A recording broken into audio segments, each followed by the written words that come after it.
Assalamualaikum warahmatullahi wabarakatuh. Selamat pagi semua anak-anak ibu. Semoga semua dalam keadaan sehat, tetap semangat dalam pembelajaran. Sekarang kita berjumpa lagi di pertemuan ketiga. Ibu akan melanjutkan materi kita tentang lembaga jasa keuangan. Jadi ibu harap kalian belajar dengan tekun ya. Baiklah, kemarin kita sudah bahas tentang lembaga jasa keuangan OJK, yang kedua juga bank. Sekarang kita belajar tentang pasar modal, asuransi, dana pensiun, dan pasar modal, dana pensiun, dan asuransi. Lembaga pembiayaan dan pegadaian kita akan mempelajari di pertemuan minggu depan ya nak.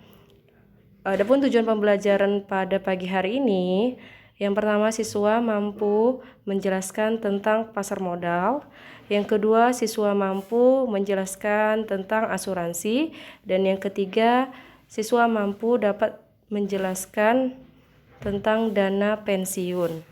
Oke. Selanjutnya, apa itu pasar modal, asuransi, dan dana pensiun? Ibu berikan clue-nya ya. Ini contoh gambar dari pasar modal, yang ini asuransi, dan yang ini dana pensiun. Oke, biar tidak penasaran, Ibu akan menjelaskan. Yang pertama, kita bahas tentang pasar modal ya. Definisi dari pasar modal menurut Undang-Undang RI nomor 8 tahun 1995 adalah kegiatan yang bersangkutan dengan penawaran umum dan perdagangan efek perusahaan publik yang berkaitan. Selain itu ada namanya fungsi. Fungsi dari pasar modal adalah sebagai sarana penambahan modal bagi usaha. Yang kedua sebagai sarana pemerataan pendapatan. Yang ketiga sebagai sarana peningkatan kapasitas produksi, yang keempat sebagai sarana penciptaan tenaga kerja, dan yang kelima sebagai sarana peningkatan pendapatan negara. Selain ada fungsi, ada peran. Menurut Hermoningsi, perannya pasar modal adalah sebagai lembaga perantara keuangan selain bank. Ada namanya instrumen pasar modal ada 4. Yang pertama saham, yang kedua obligasi, yang ketiga instrumen derivatif, yang keempat reksadana.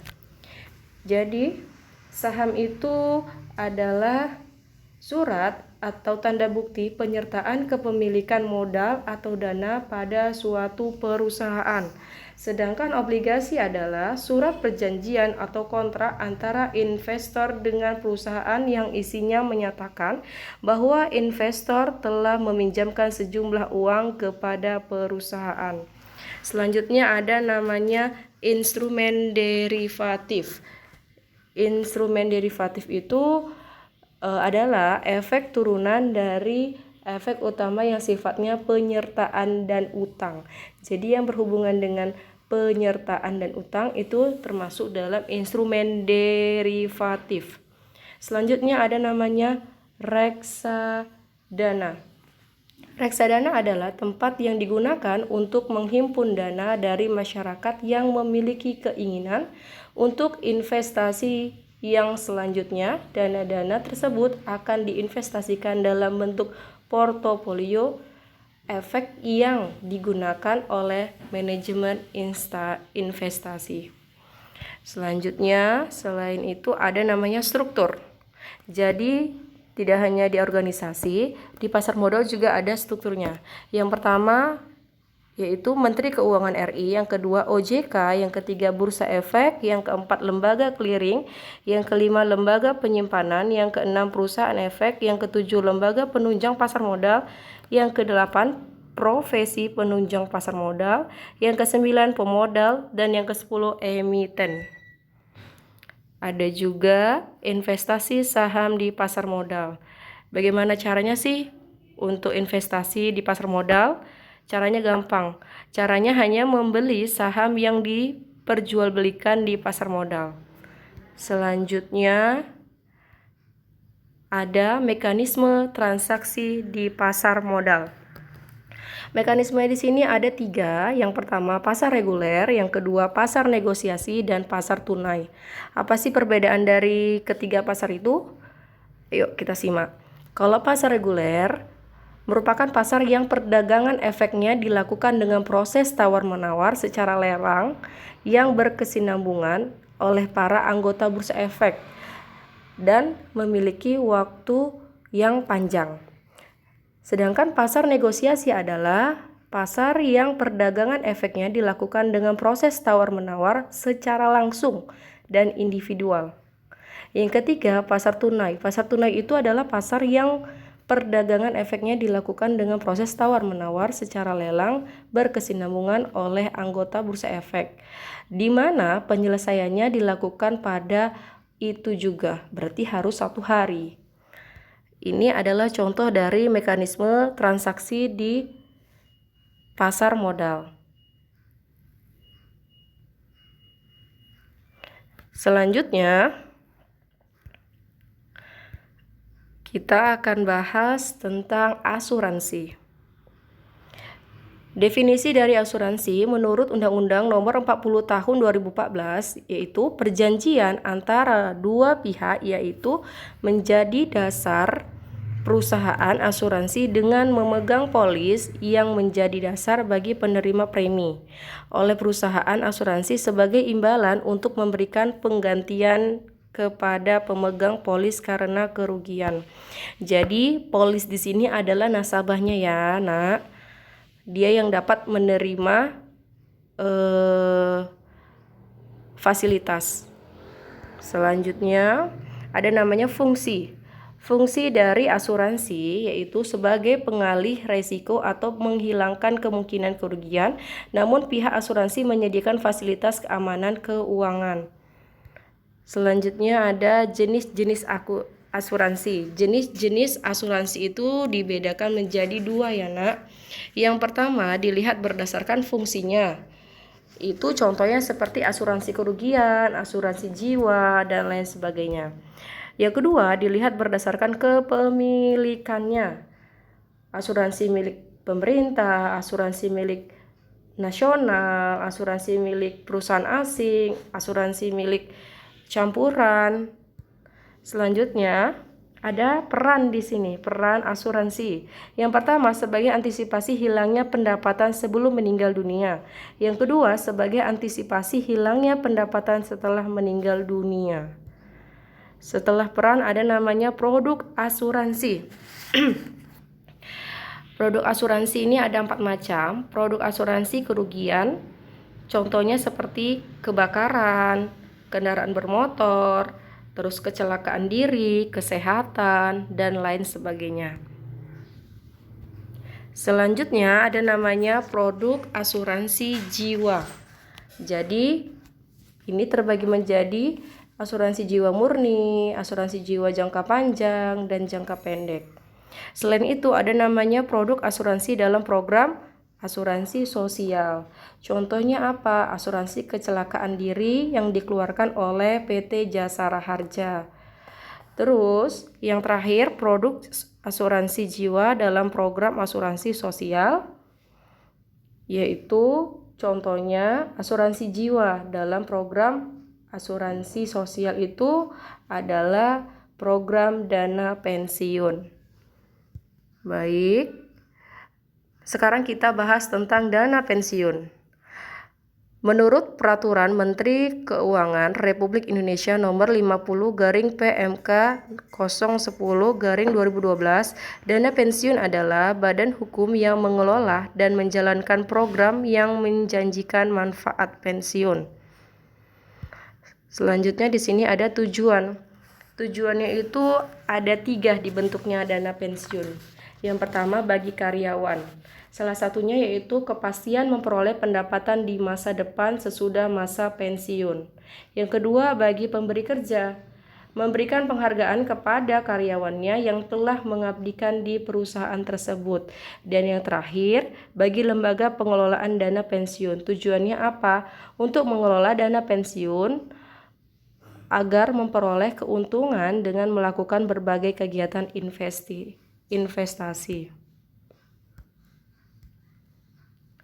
Selanjutnya ada jenis-jenis dana pensiun. Jenis-jenis dana pensiun itu terbagi menjadi dua. Yang pertama, dana pensiun pemberian kerja atau DPPK. Maksudnya adalah dana pensiun yang didirikan oleh orang atau badan usaha yang mempekerjakan karyawan. Yang kedua, ada namanya dana pensiun lembaga keuangan atau DPLK. Maksudnya adalah dana pensiun yang diselenggarakan oleh bank atau lembaga asuransi yang program kegiatannya hanya terdiri atas program pensiun iuran pasti. Baik, ada peran dana pensiun. Perannya itu sebagai pengelolaan dana, yang kedua sebagai penghimpun dana, dan yang ketiga penambahan motivasi tenaga kerja. Yang terakhir, yang selanjutnya ada asas-asas. Asas-asas dana pensiun itu menurut Undang-Undang Nomor 11 Tahun 1992. Yang pertama ada namanya asas keterpisahan. Asas keterpisahan maksudnya kekayaan dana pensiun terutama yang berasal dari iuran terlindungi dari hal-hal yang tidak diinginkan yang dapat terjadi pada dirinya. Yang kedua ada namanya asas penyelenggaraan sistem pendanaan. Maksudnya setiap penyelenggaraan program dana pensiun harus dilakukan dengan memupukkan dana sehingga cukup untuk memenuhi pembayaran hak peserta. Ada juga namanya asas pembinaan dan pengawasan. Maksudnya untuk menghindari penggunaan kekayaan dana pensiun dari kepentingan-kepentingan yang dapat mengakibatkan tidak tercapainya tujuan. Selanjutnya ada namanya asas penundaan manfaat. Jadi selanjutnya ada namanya asas kebebasan untuk membentuk atau tidak membentuknya dana pensiun. Selanjutnya ada namanya jenis pensiun, jenis-jenis pensiun. Jenis pensiun di sini ada 4. Pensiun normal, yaitu pensiun yang diberikan untuk karyawan yang usianya telah mencapai masa pensiun seperti yang ditetapkan perusahaan. Sedangkan pensiun dipercepat adalah pensiun yang diberikan sebelum karyawan memasuki usia pensiun karena adanya suatu kondisi tertentu, misalnya pengurangan karyawan. Selanjutnya ada namanya pensiun ditunda. Adalah pensiun yang diberikan kepada para karyawan yang meminta pensiun sendiri sebelum ia memasuki masa pensiun. Selanjutnya ada namanya pensiun cacat. Pensiun yang diberikan kepada peserta mengalami kecelakaan sehingga tidak mampu lagi untuk dipekerjakan. Baiklah.